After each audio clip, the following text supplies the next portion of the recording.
Hi everyone, welcome back to my channel. Today I'm going to be talking about dental schools, the 3-year program versus the 4-year program. I get asked a lot, what are the differences between a 3-year and a 4-year, and can you get a good education at a 3-year program?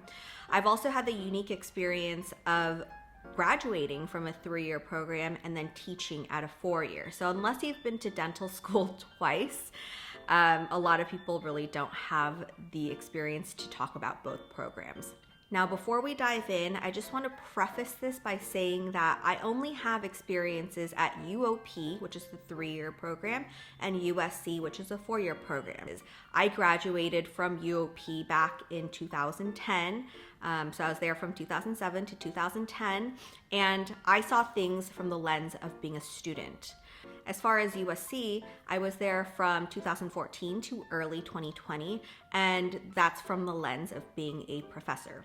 As far as on the USC front, I want to make it very clear that I was only in the sim lab, which are the first 2 years of dental school. Sim lab is like where people go and they practice on models to do perfect preparations. Again, my intention is not to pin UOP against USC. They're both great schools. You're going to get a good education from either one of them, but there are differences, pros and cons to each different type of program, and you'll actually find that most dental schools are different. There's not one dental school that's identical to another, so there's a lot of variability, and I really wanted to dive into those specifics that make a 3-year, 3-year, and a 4-year, 4-year, and why each one may fit differently for a different type of student. The first few things I'm going to talk about are just broad categories, like a bird's eye view of the schools and the differences. With USC, I found that it was really fun to be on the campus. The dental school is right on campus with all the undergraduate stuff. UOP is different in that it's not smack in the middle of a campus. It's just a standalone building in the middle of a city. So you lose a little bit of that university culture, but because it is brand new, it's a little bit more state of the art. As far as the condition of the sim lab, I mean, for such a nice school, I expected the sim lab to be nicer. It was pretty rundown and old. I'm just gonna say it like that. It was pretty rundown and old. However, it's 2020 right now, and they were actually in the process of remodeling everything. So USC is remodeling. I left in the beginning of 2020, so I don't know what it looks like, but I've seen portions of it being remodeled, and it looks really nice. So by the time you guys get there, you will have a fresh new sim lab.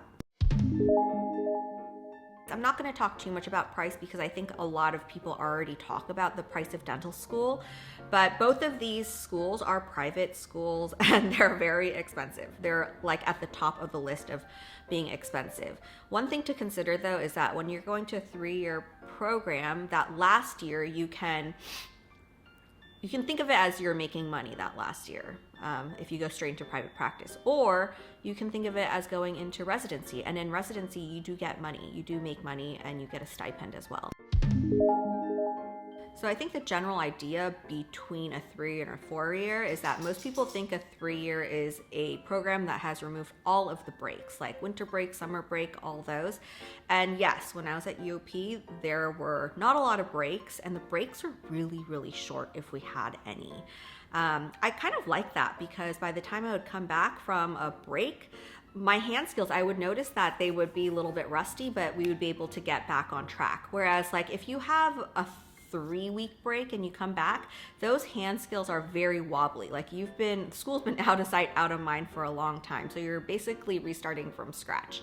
So that is one thing that is true about UOP, but here's the thing I didn't really realize until I went to USC. USC also runs all year round. So even during summer, there's school in session. They do have longer breaks, like winter break is pretty long. But what was surprising to me was that they had school all year round. So basically, if you think about it, you have extra time to learn more things in a 4-year program like USC. Now that brings me to pacing, because the speed at which you learn really depends on what type of student you are. And I think that is important when you're choosing a program. Like for me, this is the one place where I probably could have benefited from going to a 4-year program. The way that I study is I like to rewrite all my notes. I'm very visually oriented, so I like to draw pictures, and it really takes a moment for things to sink in for me. And at times, the 3-year program, that curriculum was too fast for me. I obviously made it and I did well, but it felt really fast. Whereas with the 4-year program, there are more times to study, not only for boards, like you can use those breaks to study for boards so that you can specialize, but also it's just at a different pace where if you take a little bit longer to absorb information, it's a little bit of a better fit. That being said, I still did in a way like the 3-year, the speed of that program, because it gets rid of all the stuff you don't really end up needing to know as a practicing dentist. And they really focus on the stuff that's gonna be practical and benefit you in the real world. Now let's compare that to USC. The 4-year program, I found that there are people who are very ambitious and utilize that time really well. Like you start to see a difference between the students. There are students that pull ahead of the pack because they're utilizing that time, they're utilizing their resources, and they're really making the most of their education. Whereas there are some people who just, they're not like really pushing themselves because it's not going at a super fast speed. I do want to be very clear that that doesn't mean that this curriculum is really easy. There are times when things pile up in dental school, and I remember when I was there, it would be like the second year, the last trimester of second year is when the students would literally be zombies because there was just so much lab work and so many classes all at once. So with a 4-year program like this, it could really go either way. You could be super efficient and get a lot out of the program, or it could be actually kind of a waste of your time. A lot of impractical time where time is being wasted and you're not really like pushing yourself hard enough to learn the basics in the amount of time that it's given.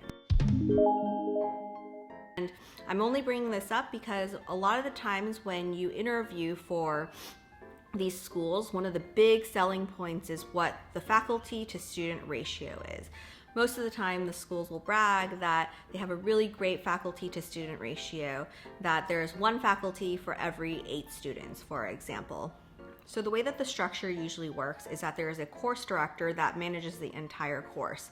And then there are people who are assistant clinical professors like me that are paid faculty and that show up every day and help the course directors do their work. And then there's adjunct faculty.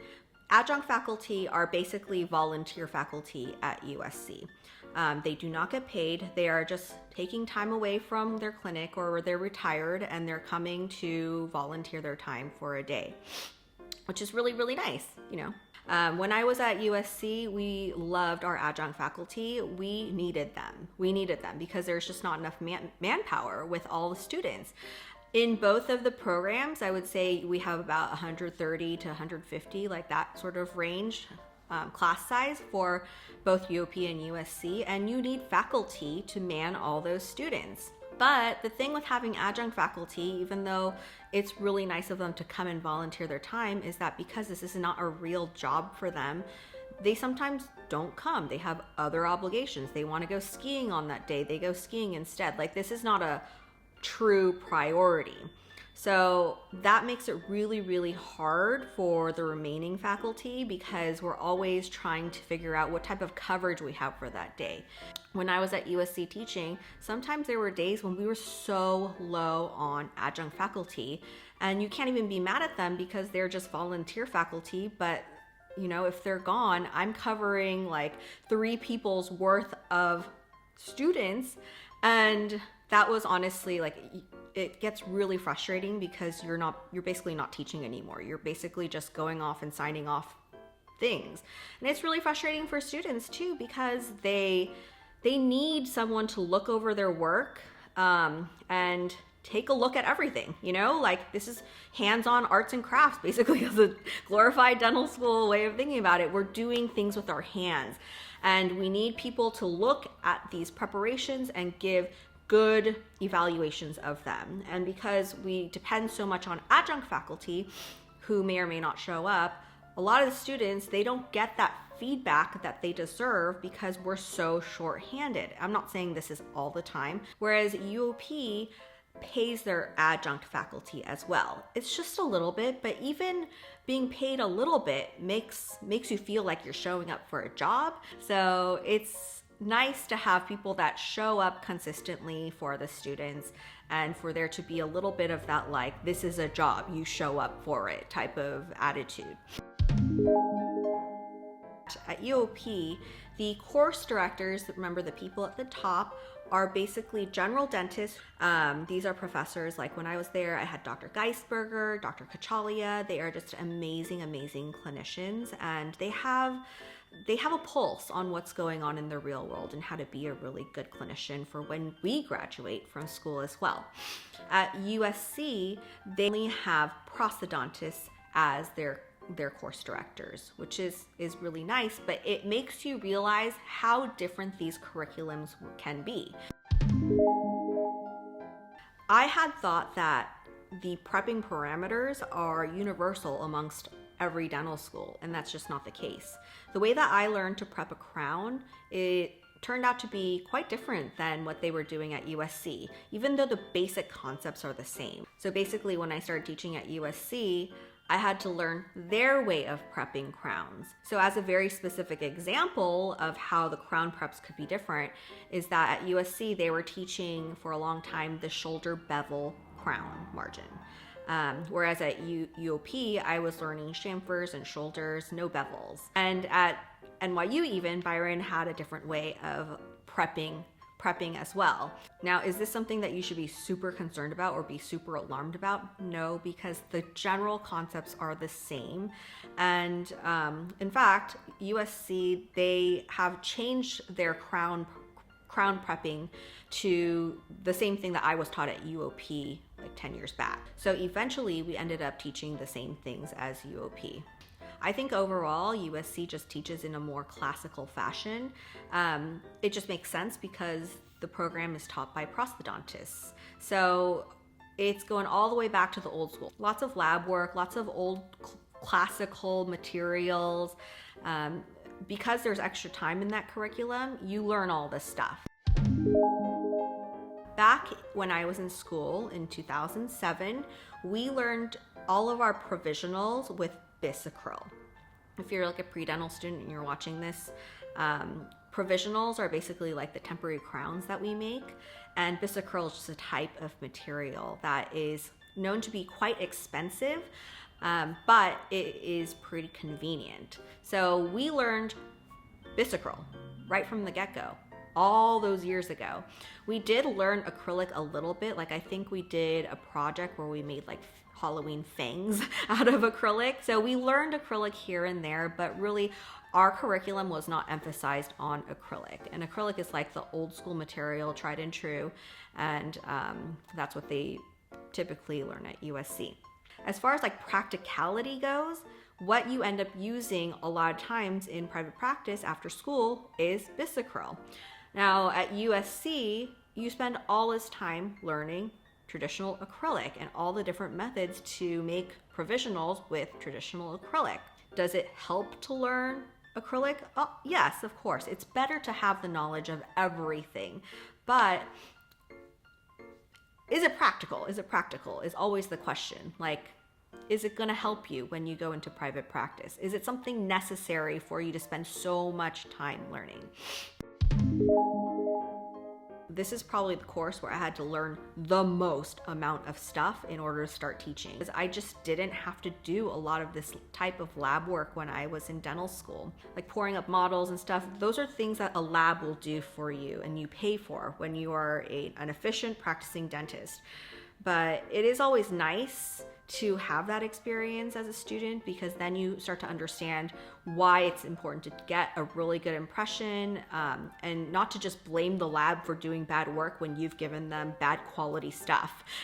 So it helps you to understand like both sides of the picture.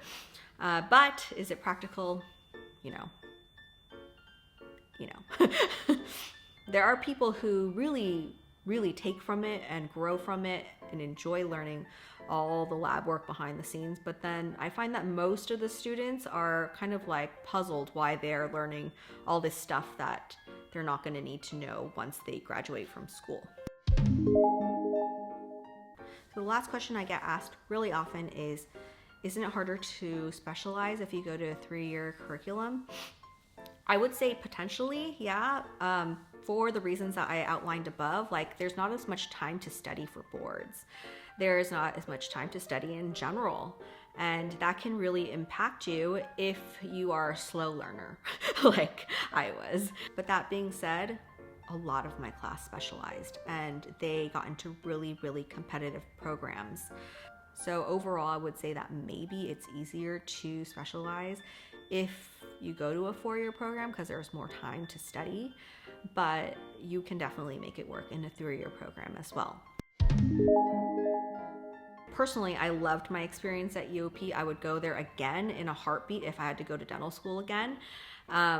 But there are differences in the curriculum, and I really do think that you can get a good education in 3 years. It's just a matter of what fits for you and what your learning style is. So hope that was helpful, and I will talk to you guys later.